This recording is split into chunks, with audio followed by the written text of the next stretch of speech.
Shalom all, this is your brother Martin. Abba put it on my heart that it was an important time to make this video because the second Exodus is about to happen.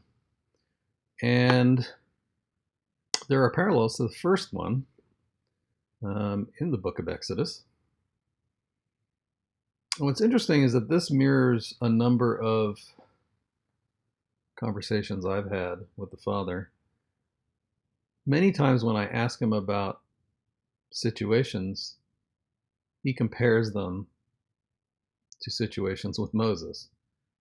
And there's some interesting parallels that I want to point out in this video because typically in the Bible there are ancient fulfillments and there are modern fulfillments. And it talks about the former rain and the latter rain. And so it's quite common to see the pattern established for the ancient fulfillment then applying to the modern fulfillment. And we look at those patterns and point them out all the time. The nice thing is that he has given us an ephod so we can confirm that when we apply the pattern to this time, it shows up with all the time markers for this time, with the names of political figures and the names of events that are going on right now, so that we can say, we're not just guessing that we'll have the same pattern, we know that we'll have the same pattern because it's encoded in the text of the Bible. Now, you might just believe those are statistical anomalies in a 3,000-year-old book, and I'm just showing you artwork, and you're free to believe that. But I'm going to try and show you some parallels here, which we have confirmed in Bible codes, and hopefully you find this at least interesting. So, with that said, let's get into it. First off, I want to talk a little bit about Moses. Somewhat important to me personally. Moses was skilled in all the ways of Egypt. He was in a position of leadership. In fact, when he was called out of Egypt by Yahuwah, the Israelites were saying, isn't this the same Moses that was oppressing us only yesterday? And because he was in a position of leadership and his family enjoyed all the privilege of that position, when he decided he was going to follow the Most High, he was opposed by his wife. And as you know the story, he led the Israelites out, brought the plagues on Egypt, and then was given tablets for the instruction of Israel. Now, what's interesting in this time, in the second Exodus, is, as I mentioned in my last video, we have been given the ephod, so that, like the tablets, they are used for instruction, so that we see the pattern, and then we can ask, using the ephod of the Bible code, whether the pattern we're seeing will occur in the modern fulfillment, or if an event that happened is part of the pattern in the modern fulfillment. And if you're interested in that, there's plenty of that sort of thing in the videos on this channel. And I won't link them in particular here, but if you've been watching the 40 plus videos on this channel, you'll know there's lots and lots of that in many of the videos on the channel. So with that, today he told me to study the events of Exodus. And in speaking to my prayer group, those that have really looked into this said, look, you should look in the book of Jubilees because it has a lot more detail. And I was instantly struck when I started reading it about the parallels between what's described there and what's going on now. So what I'd like to do is read from the book of Jubilees about the Exodus and point those parallels out. Hopefully this will be a short video. I was actually doing this on my phone while I was out of the house, and I just decided to screenshot them. So I will just bring up the screenshots and read them for you. And Moses, was on the mount 40 days and 40 nights, and Elohim taught him the earlier and later history of the division of all the days of the Torah and of the testimony. And he said, incline your heart to every word which I shall speak to you on this mount, and write them in a sefer, a book, in order that their generations may see how I have not forsaken them for all the evil which they have wrought in transgressing the covenant which I established between me and you for their generations this day on Mount Sinai. And thus it will come to pass, when all these things come upon them, that they will recognize that I am more righteous than they in all their judgments and all their actions, and they will recognize that I have been truly with them. For they will forget my commandments, even all that I command them, and they will walk after other nations and after their uncleanness and after their shame, and will serve will serve their Elohim. And these will prove unto them an offense and a tribulation and an affliction and a snare. And many will perish, and they will be taken captive, and will fall into the hands of the enemy, because they have forsaken my ordinances and my commandments, and the feasts of my covenant and my Shabbats, and my holy place which I have sanctified for myself in their midst, and my tabernacle and my sanctuary which I have sanctified for myself in the midst of the land, that I should set my name upon it, and that it should dwell there. And they will. So next up, I want to point out, if you remember from my last video, this description of the difference in teaching between Christian churches and what I identify as the Netzarim, and how the churches has added in the pagan traditions, and the Netzarim have removed those and put back the precepts of the first covenant.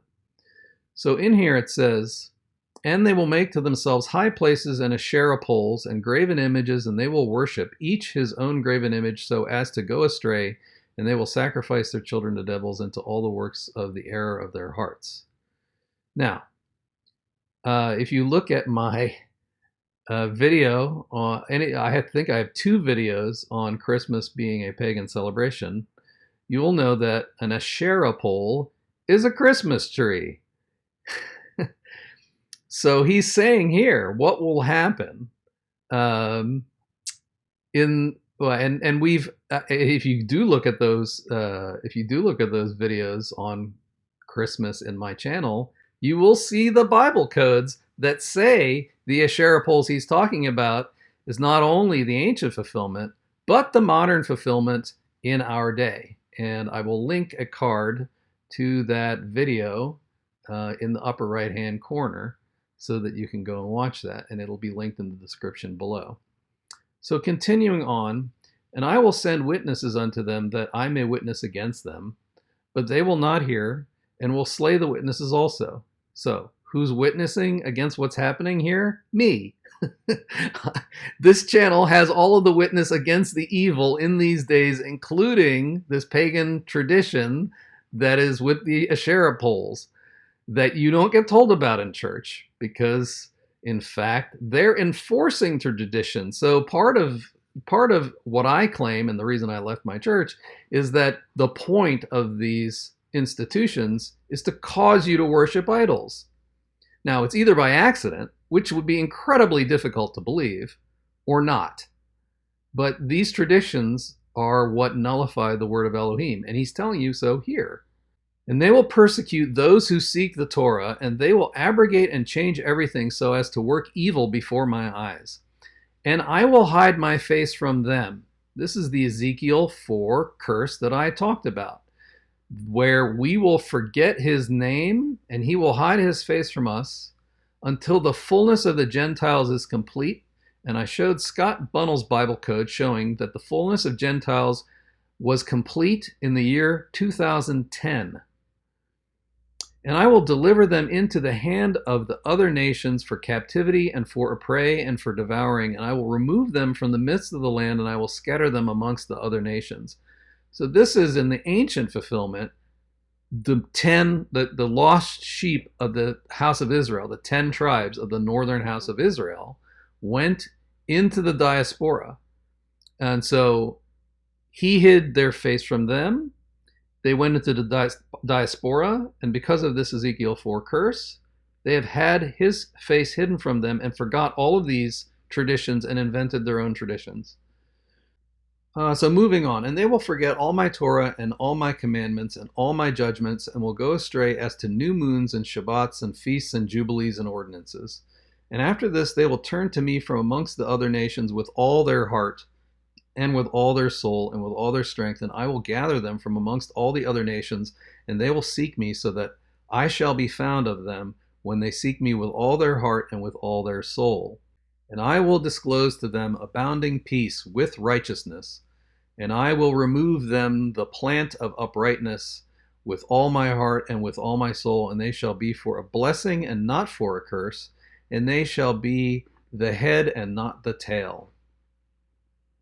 And moving on, before I get to 18, they will forget all my Torah and all my commandments and all my judgments and go astray as to new moons, Shabbat, feasts, jubilees, and ordinances.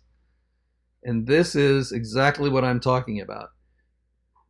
The vast majority of people will not bring these back to mind. It is only the elect that are trying to seek after the threefold blessing in Isaiah that will remember these things and start to practice them in the end of days. He says this in a number of places, including in the book of Isaiah and other books, that there will be a remnant that knows his name and practices the things that he set out in Leviticus in the end of days. And they are a special jewel to him.